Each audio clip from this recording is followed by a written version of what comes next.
Well, we will take up now chapter 3, the human disciple. Well, remember in our very first talk, we had said there are three important things in the Gita: the teacher, the disciple, and the circumstance. And Sri Aurobindo has followed that. Chapter 2 was the teacher, chapter 3 is the disciple, and then chapter 5 would be the Kurukshetra, the field, the occasion. Although we did cover the occasion in chapter 2 right in the beginning, it comes at a greater length in chapter 5. So if we do have time and we can go through chapter 3, then I would be skipping chapter 4, which is the core of the teaching. Because if we get into that, maybe I'll require a whole 7-day session just for the chapter. So I will go to chapter 5. So we have a complete picture of the teacher, the disciple, and the occasion, right? So that is the plan that I would be following depending on the time. Now the human disciple, let me read out the first para before taking it up for explanation. Such then is the divine teacher of the Gita, the eternal avatar, the divine who has descended into the human consciousness, the Lord seated within the heart of all beings. He who guides from behind a veil all our thought and action and heart's seeking, even as it directs from behind the veil of visible and sensible forms and forces and tendencies the great universal action of the world, which he has manifested in his own being. Now, he would say, you see, it's a summary of all the different aspects of the divine of Sri Krishna. The eternal avatar, the divine who has descended into the human consciousness, that's the avatar. Second, the Lord seated within the heart of all beings, second aspect. He who guides from behind the veil all our thought and action and heart's seeking, even as it directs. Now that is the second aspect, guiding us from within. And then the cosmic aspect, he directs from behind the veil of visible and sensible forms and forces and tendencies of great universal action of the world, which he has manifested in his own being. You see, Sri Aurobindo is so particular as a philosopher. Just take this sentence, the last part, where he says, the world which he has manifested. If he had left the sentence there, and all of us know that it's the divine Sri Krishna or Brahman or Satchidananda who has manifested this world. But Sri Aurobindo is very cautious to add manifested in his own being. Without that, there would have been a lot of questions which are there in the Bible. When God creates the world, creates out of what? The Bible doesn't say creates out of his own being, or the question of in his own being. So this world is a manifestation in his own being and by himself. So this is a very critical understanding we should have, that the world is not created outside of the divine. The whole world is there within the divine, and as it is within the divine, just as a child in the mother's womb is within the womb of the mother, and what is the substance of the child? It's the substance of the mother. So the substance of this world is nothing but the substance of Brahman himself. So there's no difference between Brahman and the substance, just as there's no difference between the child and the mother. And how does the child in the womb survive? Exactly by the food, by the breath of air, by the energy, by the consciousness of the mother. So to this world, the substance, the ananda, the suffering, the life, everything is there by the strength and by the umbilical cord. And that umbilical cord is the psychic connection. What feeds us, the divine feeding is done to the child through the umbilical cord. That is the psychic being. So it is very beautiful to remember this, that all this world is in his own being. All the strife of our upward endeavor and seeking finds its culmination and ceases in a satisfied fulfillment when we can rend the veil and get behind our apparent self to this real self, can realize our whole being in this true Lord of our being, can give up our personality to and into this one real person. merge our ever dispersed and ever converging mental activities into His plenary light, offer up our errant and struggling will and energies into His vast, luminous, and undivided will. At once renounce and satisfy all our dissipated outward moving desires and emotions in the plenitude of His self-existent bliss. This is the world teacher, of whose eternal knowledge all other highest teaching is but the various reflection and partial word. This the voice to which the hearing of our soul has to awaken. Well, we have here a gist of the sadhana to be done. Well, we will perhaps come to this a little later, because we have here all the aspects of our, of our surrender, of our concentration, our meditation, our focusing, etc. upon the divine, and how to really approach the inner divinity. But it is from the second paragraph that we have the human disciple. Now, who is this human disciple?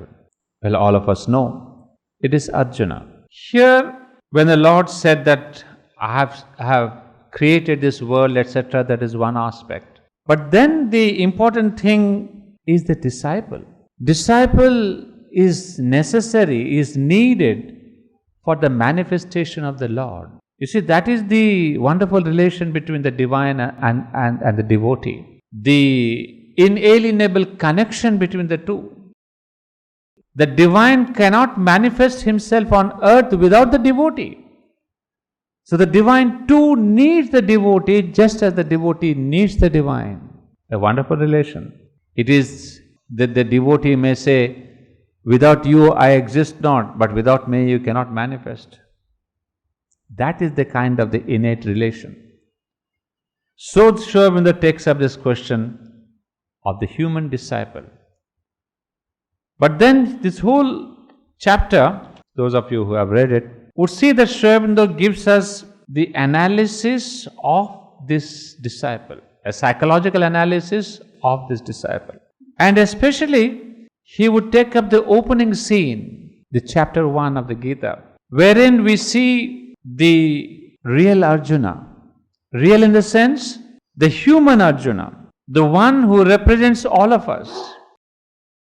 You see, the warrior Arjuna, we don't know because we are not warriors. We cannot claim ourselves to be the great warrior, the great Kshatriya.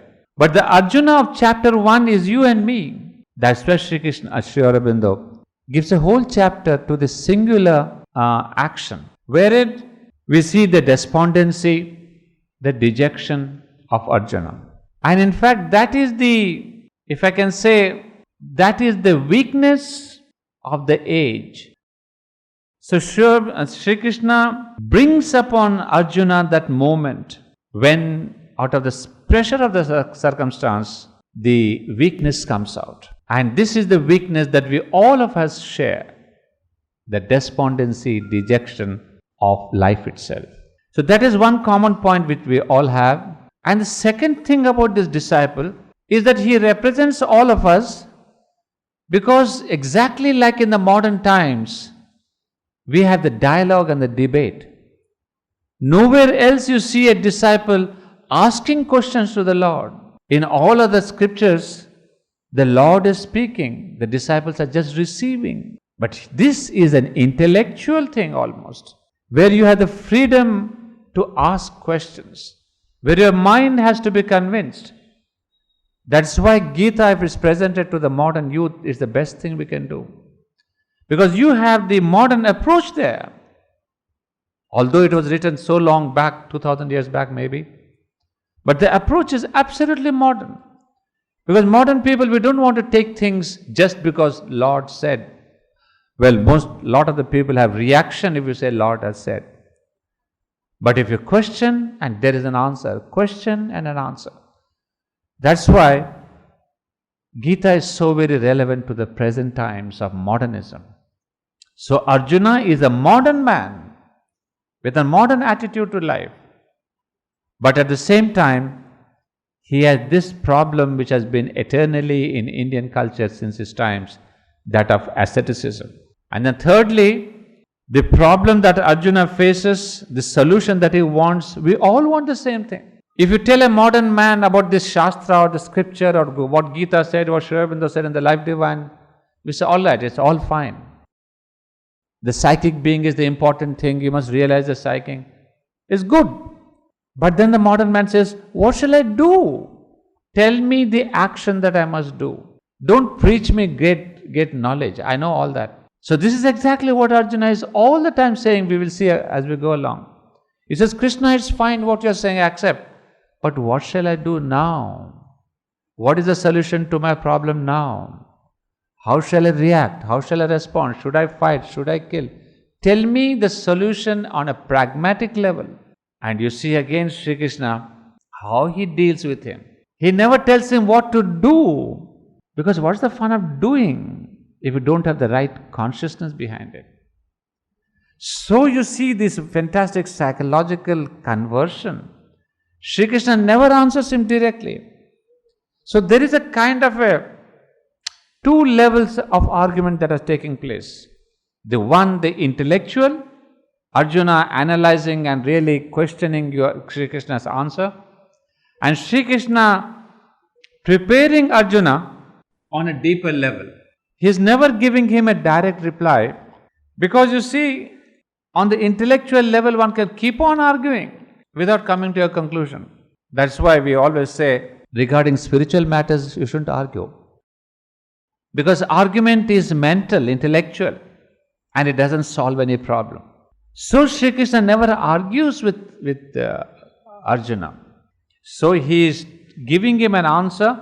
Arjuna is going on the intellectual level, and there comes a point when they converge. That is the beauty. The mind of Arjuna realizes the truth of spirituality, and then it gives up.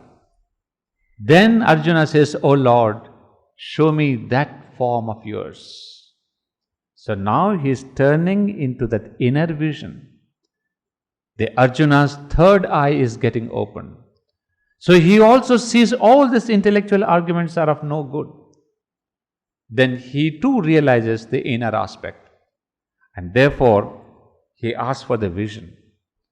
And once he gets the vision, the darshana, the Vishwarupa darshana, then you see the psychological changes. And ultimately, when Arjuna is psychologically changed and he has the right consciousness, then Sri Krishna says, Arjuna, remember and fight. In the end, he says what to do. It takes 17 chapters of the Gita. He doesn't say fight or not to fight. Because if you fight in the wrong consciousness, you are a sinner. Until and unless you become the instrument of the divine will not give you his instructions. If you are in your egoistic consciousness, the Lord will say, go ahead. Do what your ego says. You have the consequences of all your actions. But then, when he has completely surrendered, the Lord comes to say, this is what you should do now. You see, this is a beautiful psychological analysis. So this is exactly what we have to do in our own yoga. It's not the question of many people say, Mr. Reddy, it's fine, but what shall we do in integral yoga? There's nothing to do, because doing is intellectual, vital and physical. It is to be the inner consciousness. And Gita is that, we should read the Gita as a fantastic psychological analysis. All the questions that we get, everything, and especially this essay on the Gita, we have gone through this book too, so much of deep psychology. I wonder what Indian psychology is doing if they're not taken up the Gita. We blindly follow Freud and Jung and this and that. But here is the greatest psychology that anybody can have. But unfortunately, time has not yet come, I feel. There are many people trying to say psychology. Even some people have taken up integral psychology. Beautiful. But I wish some people realize that the Gita, Bhagavad Gita, is itself a great psychological book. So when we speak of Sri Aurobindo's integral psychology, there's a lot of that in the Gita also. So if you could relate and connect the Gita and Sri Aurobindo's integral yoga, then I think we get a fuller picture. Because Sri Aurobindo uses all this terminology of Swabhava and Swadharma and the gunas and all that. And the subliminal and the psychic being and the Chaitya Purusha and all that is there. But the roots of these concepts are there in the Bhagavad Gita. So any integral psychology, I do not know if the Indian universities are introducing that. If they don't believe in Sri Aurobindo, okay, Tompi, there's ill fortune, misfortune. But at least the Gita has been accepted. And again, woe to this nation that in the name of secularity we can't even teach our own Gita to our own students. That is where you see our nation has gone. That in the name of secularism, even the Gita is rejected. So, it will take us a long time. If we reject our own Gita in the name of secularism, recently, just yesterday, there was a debate on the NCERT books to be changed. Should they be changed or not? You see, all this politicalization of our thought is going to harm our spirituality. And it's only going to take us a long, long time. Because this book, having survived so many centuries, it will not be wiped out by these politicians and the diplomats of this NCERT books or any of these political parties. But at least we who want to get a deeper look into life, we should see. That is why I always coax upon this Aurobindonians to take up studies in the light of the Gita, in the light of the life divine.